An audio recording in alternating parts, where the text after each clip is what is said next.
जो बलवाई थे, जो हमलावर थे, उनसे निपटने के लिए 9 मई को पीटीआई के शरपसंदों ने रेड लाइन क्रॉस की थी और जिसके बाद से अब तक 3400 से ज़्यादा जो हमलावर हैं वो गिरफ़्तार हो चुके हैं और उनके ख़िलाफ़ दर्ज मुकदमात की तादाद 254 है, जिनमें से 3400 में से अब तक 795 जो हमलावर हैं उनकी शनाख्त हो चुकी है। उनमें से 78 का जिस्मानी रिमांड हो चुका है, जबकि 609 का जुडिशल रिमांड हो चुका है। मुकदमात की तादाद 254 है, ठीक है जी, 254। इनमें से 78 का फिज़िकल रिमांड हो चुका है और 609 का जुडिशल रिमांड हो चुका है और 81 शरपसंद जो हैं उनका शनाख्त परेड के लिए रिमांड हो चुका है और गिरफ्तारियां अभी जारी हैं और आखिरी शरपसंद की गिरफ्तारी तक ये शनाख्त का अमल जो है ये जारी रहेगा। और इस दौरान पंजाब में दफ़ा 144 जो है वो भी नाफिज रहेगी। तो मुख्तसरन ये कि अब एक बात वाज़ेह है बड़ी, पंजाब की निगरान हुकूमत ने पुलिस को के हाथ बांधे हुए थे कि आपने मुजाहिरीन जो हैं उनके ख़िलाफ़ आखिरी हद तक नहीं जाना, हालांकि कानून में उसकी इजाज़त है। अगर कोई फायरिंग कर रहा है, आग लगा रहा है, हमले कर रहा है, मिलिट्री तनसीबात पर कब्ज़े कर रहा है, तो आपको इजाज़त होती है कि आप उन्हें रोकने के लिए असला इस्तेमाल करें, और ख़ास तौर पर जब शरपसंद अनासर ख़ुद भी असला इस्तेमाल कर रहे हों। लेकिन अब कानून को हाथ में लेने वाले इस बात को याद रखें कि उन्होंने दोबारा ऐसी कोई हरकत करने की कोशिश की तो उन्हें फवाद चौधरी से भी ज़्यादा तेज़ दौड़ लगाना पड़ेगी। ये बात बड़ी वाज़ेह है। रियासत पाकिस्तान की रिट को चैलेंज करने वाले जो हैं उनको उनकी ऐसी दौड़ लगवाएंगे कि वो ओलंपिक्स में भी हिस्सा लेने के काबिल हो जाएंगे। ये बताना बड़ा ज़रूरी है, चूँकि रियासतें जो हैं उधर अगर कानून की अमलदारी नहीं होगी और इस तरह चंद हज़ार लोग निकलेंगे और तबाही बर्बादी फेर कर निकल जाएंगे, उनका एहतसाब नहीं होगा जैसा कि माजी में होता रहा, तो फिर जिन्हों पंजाबी कहते हैं झाका खुल जाता है। तो इसलिए अब ऐसे लोगों को निशान इबरत बनाना होगा और इसीलिए फ़ौजी तनसीबात पर हमला करने वालों के मिलिट्री ट्रायल का फ़ैसला हुआ है, जो कि पॉलिटिकल और मिलिट्री लीडरशिप इस बात पर इत्तफाक कर चुकी है। इसके अलावा जो दूसरे दर्जे की दहशतगर्दी में मुलव्विस हैं लोग जो गिरफ़्तार हो चुके हैं, वो इंसदादे दहशतगर्दी की अदालतों में जाएंगे और अब किसी किस्म की नरमी जो है वो नहीं बरती जाएगी। तो आप लोगों के कोई सवालात अब हों तो इस हवाले से। 24 घंटे के बाद क्या इमरान खान के जमान पार्क पे रेड किया जाएगा उन शरपसंदों के लिए, या डेडलाइन को रेड किया जाएगा, और इमरान खान की गिरफ्तारी कब तक मुतवक्किल है? देखें, 24 घंटे गुजरने के बाद कानून की अमलदारी जो है वो हरकत में आएगी। उनको बता दिया है कि आपके पास 30 से 40 दहशतगर्द जो मिलिट्री तनसीबात पर हमलों में मुलव्विस थे पनाह लिए हुए हैं, इनको हैंड ओवर कर दें। अगर हैंड ओवर नहीं करेंगे तो वही होगा जो कानून बताता है। मीर साहब, बड़ा एक 9 मई का जो वाक़या है, शहर में इसकी शोक की फिजा है, शहरी बड़े दुखी हैं कि शोहदाओं की जो यादगारें जलाई गई, लेकिन जो सहूलत कार्ड थे और उकसाने वाले थे इमरान खान के अलावा, वो अभी तक गिरफ्तार नहीं हुए, जिन्होंने पतलूनें लहराई और वर्दियों। मैं आपको ये बता सकता हूँ कि जिन पतलूने लहराने वालों का आप जिक्र कर रहे हैं वो भी ज़मान पाक में मौजूद हैं। उसकी इन्फॉर्मेशन भी आ चुकी है, इसीलिए बता रहे हैं कि डेडलाइन दी जा रही है, इस डेडलाइन को फॉलो कीजिए, वरना सब जानते हैं कि कानून जब हरकत में आएगा तो क्या होगा। सर पीटीआई से किससे रब्ता किया गया है? पीटीआई किसको मैसेज किया गया है जमान पर के हवाले से?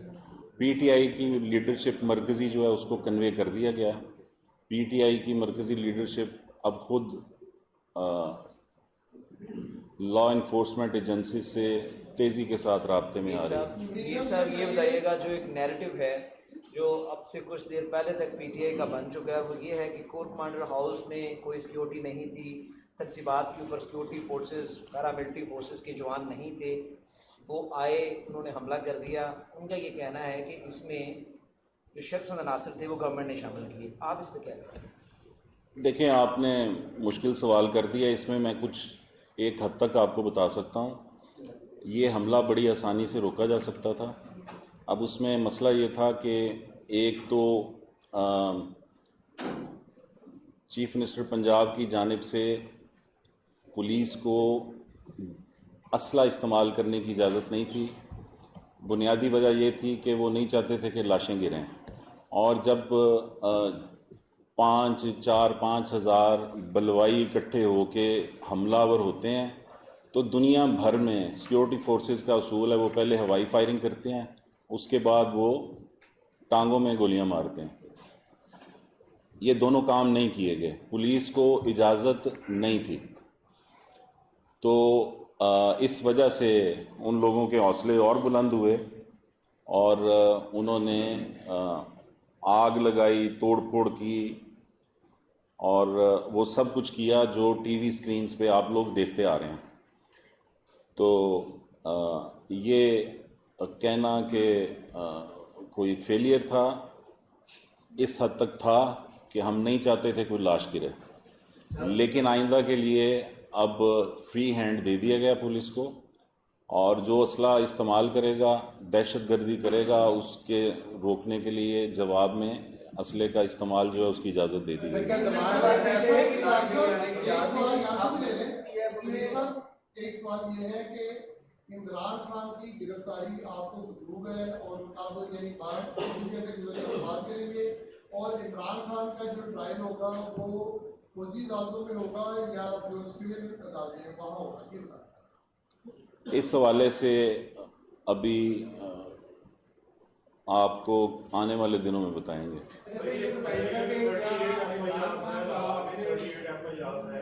उनमें 80% इमरान खान नॉमिनेटेड है, उसमें गवर्नमेंट गिरफ्तार भी कर रही है लोगों को, उनकी शराफत भी जारी है, लेकिन पहले भी कोर्ट में देखें, कोर्ट में उसका जैसा आपने मुद्दों भी ठीक, तो उन्होंने कहा था कि केस किया है, सीआईए को तलब कर लिया था। कोर्ट एक साइड पर रिलीफ दे रही है और दूसरी साइड पर गिरफ्तारी में सिलसिले आ रही है, कहाँ से आगे फ्यूचर में खड़े हैं? देखें, ये तो अब कोर्ट से सवाल बनता है कि वो ये बंडल रिलीफ पैकेजेस क्यों दे रहे हैं ख़ास पार्टी के उन लोगों को जो खुल्लम खुल्ला दहशतगर्दी में मुलव्वस हैं।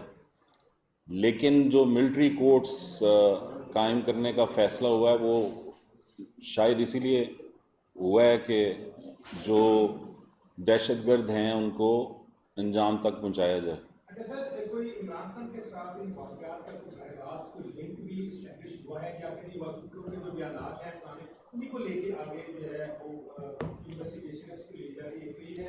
मैं इस सवाल के जवाब में आपसे सवाल करता हूं, क्या जो कुछ हुआ है ये होने की धमकियां खान साहब नहीं देते रहे?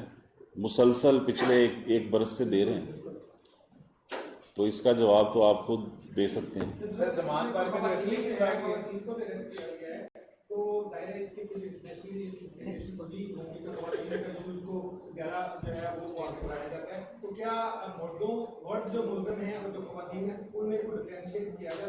बात यह है कि मुल्ज़िम होता है। दुनिया भर में ये जेंडर डिस्क्रिमिनेशन नहीं है। अगर कोई दहशतगर्दी करता है, आपने देखा है दुनिया भर में अब दहशतगर्द जो हैं सुइसाइड बॉम्बर्स, वो अब ख़वातीन को सुइसाइड बॉम्बिंग के लिए यूज़ करते हैं।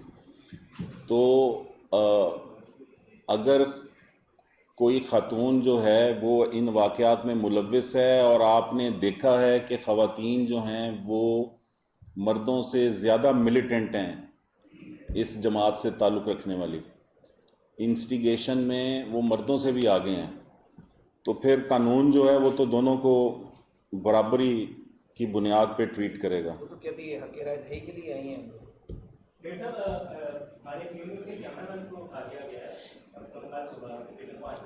जी, वो बात आपके आने से पहले हो चुकी है। अच्छा सर बताइए, जमान पार्क में कोई असले की इत्तला भी है? जमान पार्क में पिछली मरतबा असला रिकवर किया गया था, आपको दिखाया था।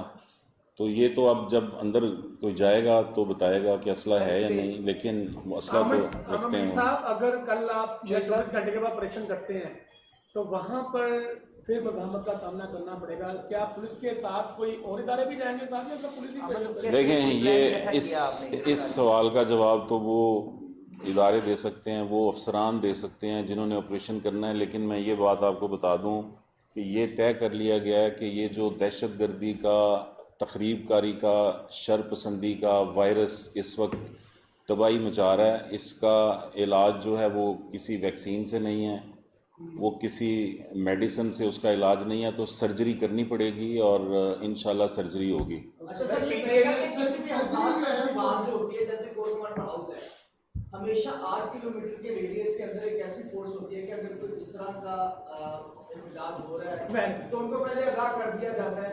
तो ये क्या हो जाए कि ये जुबान से आम हो रहा है आवाम के अंदर के कोर्ट कमांडर घर के अंदर मौजूद था, वो फोन करते रहे, उनका फोन किसी ने नहीं सुना, लोग उनके घर तक पहुंच के उनको आगाह नहीं किया गया। ऐसा नहीं है, ऐसा नहीं है, बात इसके उलट है। लोग जानते हैं, हम सब लोग जानते हैं कि क्या हुआ और क्यों रेजिस्टेंस नहीं दी गई। जो मैंने आपको बता दिया कि पुलिस की जानिब से इतना बड़ा जब मजमा हो और आप 100-200 पुलिस वाला जो है उसके पास आखिरी अरबा असले का इस्तेमाल होता है, उसकी उसे इजाज़त नहीं दी गई थी। सर ये आखिर में बता दिया कि पंजाब हुकूमत की काबीना में ये डिस्कस हुआ है कि पीटीआई पर पाबंदी भी लगाई जाए इन अनासिर के हवाले से। तो क्या ऐसी कोई रिकमेंडेशन आप वफाक को भिजवा रहे हैं? नहीं, ऐसी कोई काबीना इजलास में ऐसी कोई डिस्कशन नहीं हुई। सर, पंजाब हुकूमत की जाने से पंजाब पुलिस को ये इख्तियार दे दिया गया है कि वो फायरिंग कर सकती है, लाशें गिरा सकती है, पहले ये इजाज़त नहीं थी। ये जरा फायरिंग लाशें गिराने के लिए नहीं होती, मजमा डिस्पर्स करने के लिए होती है। अच्छा सर, ये बता दें कि अब पुलिस वाले जो है वो जो पुरानी फहरिस्तें तरीके की बनी हुई हैं, अब उन्हीं तमाम लोगों को वो उठा रहे हैं। अगर वो नहीं मिलते तो उनको बच्चों को लेके जाया जाता है, उनकी गाड़ी ले जाते हैं कि वो बंदा पेश करो, उनके बच्चों को छोड़े। तो क्या आप समझते हैं कि ये दुरुस्त हो रहा है? इस हवाले से मेरे इल्म में ऐसा कोई वाक़या नहीं है। ये पुलिस आईजी पंजाब या सीसीपीओ आपको इस हवाले से बेहतर बता सकते हैं। ठीक है जी, थैंक यू जी, शुक्रिया जी।